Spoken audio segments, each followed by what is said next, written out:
हिंदुस्तान की सबसे बड़ी स्ट्रेंथ है हमारे युवा, जिसको डेमोग्राफिक डिविडेंड कहते हैं। पूरी दुनिया में लोग कहते हैं कि देखिए हिंदुस्तान के पास डेमोग्राफिक डिविडेंड है। उसको नरेंद्र मोदी जी बीजेपी ने डेमोग्राफिक डिजास्टर में कन्वर्ट कर दिया है। हिंदुस्तान को एक नए दृष्टिकोण की, एक नई विजन की जरूरत है। हिंदुस्तान को विजन कांग्रेस पार्टी ही दे सकती है, छोटी छोटी पार्टियां नहीं दे सकती। और बीजेपी का जो विजन है वो देश का विजन नहीं है, वो पूरे देश को दिख रहा है।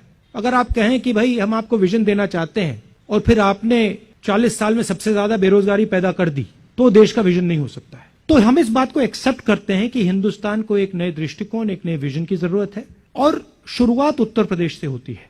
और अगर उत्तर प्रदेश को एक नया विजन नहीं दिया गया तो हिंदुस्तान को एक नया विजन नहीं दिया जा सकता है। इसीलिए हमने पूरी कोशिश की है कि हम उत्तर प्रदेश के युवाओं को एक नया रास्ता, एक नई स्ट्रैटेजी दें। यह हमारा लक्ष्य। रोजगार कहां से पैदा होता है, कैसे बनता है? दो एरियाज होते हैं। एक होता है सरकारी नौकरियां, दूसरा होता है प्राइवेट सेक्टर। सरकारी नौकरियों के बारे में आप किसी भी कांग्रेस के स्टेट को देख लीजिए और जनरली आपको दिखेगा कि हम ज्यादा से ज्यादा नौकरियां कमिट करते हैं और दिलवाते हैं। और दूसरी बात, जो प्राइवेट की बात हुई, रोजगार स्मॉल और मीडियम बिजनेसेस से आता है, रोजगार बड़े बड़े बिजनेसेस से कम आता है। बीजेपी की स्ट्रेटेजी, और आप ये किसी भी दुकानदार से पूछ लीजिए, किसी भी ज्वेलर से पूछ लीजिए, किसी भी छोटे व्यापारी से पूछ लीजिए, बीजेपी की स्ट्रेटेजी छोटे व्यापारी को खत्म करने की है।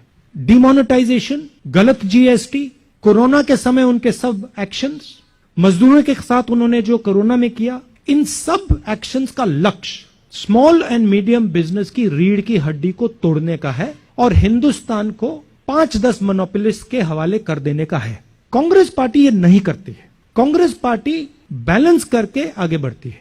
हम छोटे व्यापारियों को, स्मॉल मीडियम बिजनेसेस की रक्षा करते हैं, उनके लिए इंसेंटिव्स क्रिएट करते हैं और उनसे रोजगार पैदा करते हैं।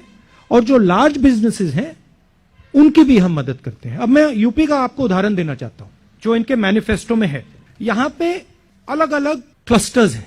आगरा, मिर्जापुर में कालीन, मुरादाबाद में ब्रास वर्क्स, कांच का, फिरोजाबाद में, लखनऊ में आम, ये क्लस्टर्स हैं।